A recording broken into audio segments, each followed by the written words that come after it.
रुखसत हुई एक दुनिया और ये सौगात, बहुत बहुत शुक्रिया। हाहाकारी सूचना से मेरा साबका पड़ता रहा है।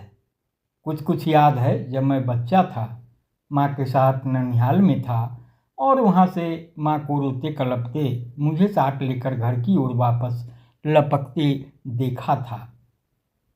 माँ अपनी संतान को खोने की हाहाकारी सूचना से कलप रही थी। मुझे याद नहीं है कि मेरी मनोदशा तब क्या हुई होगी, लेकिन आज भी जब खुद से छोटे भाई का चेहरा याद करने की कोशिश करता हूँ तो लाख जतन के बाद याद नहीं आता। हाँ, कुछ बातें याद आती है तो पिताजी ने कभी कभार उसके बारे में कही थी। बात 50 साल पुरानी होगी।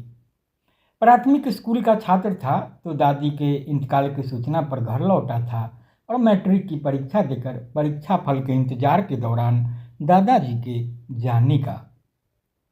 अच्छे अंक से मैट्रिक पास की और कॉलेज में दाखिला लिया। समय का पहिया घूम रहा था और स्नातक में दाखिले के तुरंत बाद हाहाकारी खबर थी पिता का साया उठ जाने की। संभलने की ताकत जुटाई, आगे बढ़ता रहा तो बतौर पत्रकार दिहाड़ी के सिलसिले में डाल्टनगंज, अब मेदिनीनगर में माँ के साथ छोड़ जाने की खबर पहुँची। फिर संभलने की कोशिश, आगे बढ़ने की। लगा चलो अब कोई हाहाकारी सूचना से शायद साबका न पड़े।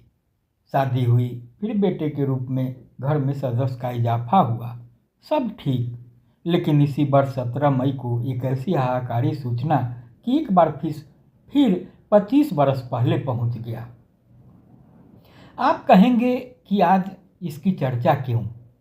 दरअसल कल यानी 17 दिसंबर को दो ऐसी सौगात मिली जिसे देखते उलटते पलटते जीवन की यात्रा का हर कदम आंखों के सामने घूमने लगा।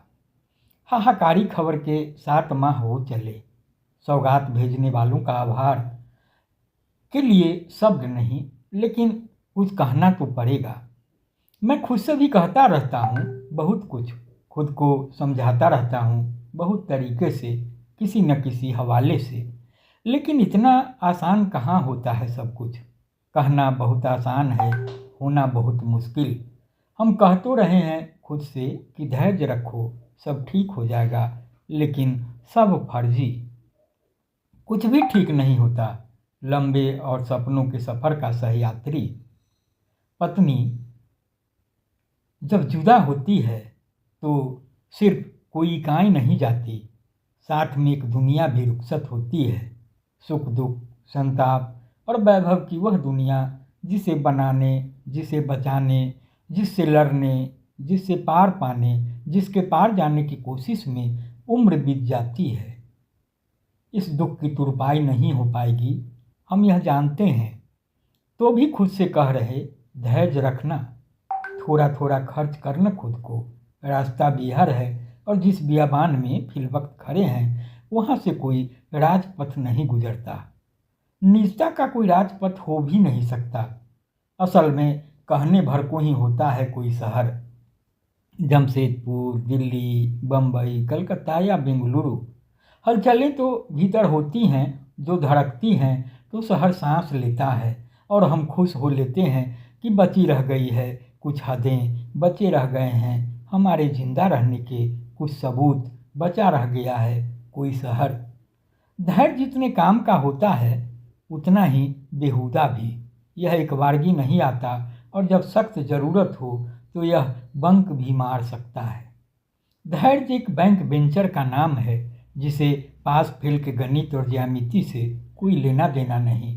तो भी आभार निर्भय दिव्यांश जी, पत्रिका लहक की वह प्रति भेजने के लिए जो मेरी उस मुँहबोली दीदी के नाम है, जिसके जाने की सूचना भी कम हाहाकारी नहीं। उसने कोई रिश्ता नहीं रहते हुए भी इस लंपट को भाई माना, दुलार दिया। इस पत्रिका में मेरी उजली गृहस्थी थी, कुमारी छाया भी हैं, उनको खिरादे हकीकत पेश है। आभार आरोहण भाग 2 की प्रति भेजने के लिए शशि को, विशेषकर आरोहण की संपादन मंडली और आदरणीय सरिता साहिबा को, कुमारी छाया के लिए कुछ शब्द लिखने को। आपके लिखे शब्द बहुत सुकून दे गए, मरहम की तरह। शुक्रिया एहसास कराने के लिए कि कुमारी छाया की उम्र भले छोटी रही, लेकिन ज़िंदगी बेशक बड़ी, मुझसे तो बहुत बड़ी, बहुत बड़ी।